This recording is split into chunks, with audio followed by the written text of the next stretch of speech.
Rest எடுக்காம 20 நிமிஷம் என்ன வேலைகள் செய்யணும்னு நீங்க நினைக்கிறீங்களோ தாராளமா செய்யுங்க. இல்லைன்னா வேலைகளே இல்லை எல்லாமே பண்ணிட்டோம் அப்படின்னா பக்கத்து தெருவுக்கோ பக்கத்துல உள்ள கோயிலுக்கோ இல்லை வேற ஏதாவது உங்களுக்கு பிடிச்ச இடத்துக்கோ நடந்து போயிட்டு வந்துருங்க. சிம்பிளா வேற எதுவுமே செய்யாம நடந்து போயிட்டு வந்துருங்க. இது நல்ல உங்களுக்கு நல்ல, அதாவது என்ன சொல்றது, உட்காந்துக்கிட்டே டிவி பார்க்கும்போது நல்ல மூச்சு பயிற்சி செஞ்சுக்கோங்க. நடந்துக்கிட்டே டிவி பாருங்க.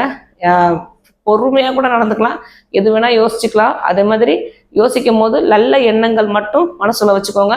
இந்த டிவி மொபைல் எல்லாத்தையுமே நிறுத்தி வச்சுட்டு கொஞ்ச நேரம் உங்களுக்காக யோசிச்சிங்கன்னு வச்சுக்கோங்களேன். நாளைக்கு என்ன செய்யணும், சமையல் என்ன செய்யணும், என் குழந்தைகளை எப்படி ஹெல்த்தியா வச்சுக்கணும் அப்படிங்கிறத நிறைய யோசனை நீங்க பண்ணுவீங்க. அது உங்களுக்கு ரொம்ப ஹெல்ப்ஃபுல்லா இருக்கும். ஆரோக்கியமாய் வாழ்வோம். உங்களுக்கு வேற ஏதாவது பத்தி பேசணும்னாலும், வேற உங்களுக்கு எந்த சந்தேகம் இருந்தாலும் தாராளமா நீங்க கமெண்ட் பண்ணலாம். உங்களுக்கு எந்த தீர்வு கிடைக்கணும்னாலும் நீங்க சித்தா கேர் அணுகலாம். உங்களுக்கு நல்ல ஹெல்த்தி லைஃப் ஸ்டைல், அப்புறம் நல்ல ஹெல்த்தி ஃபுட் ஹேபிட்ஸ் எல்லாமே உங்களுக்கு இங்கே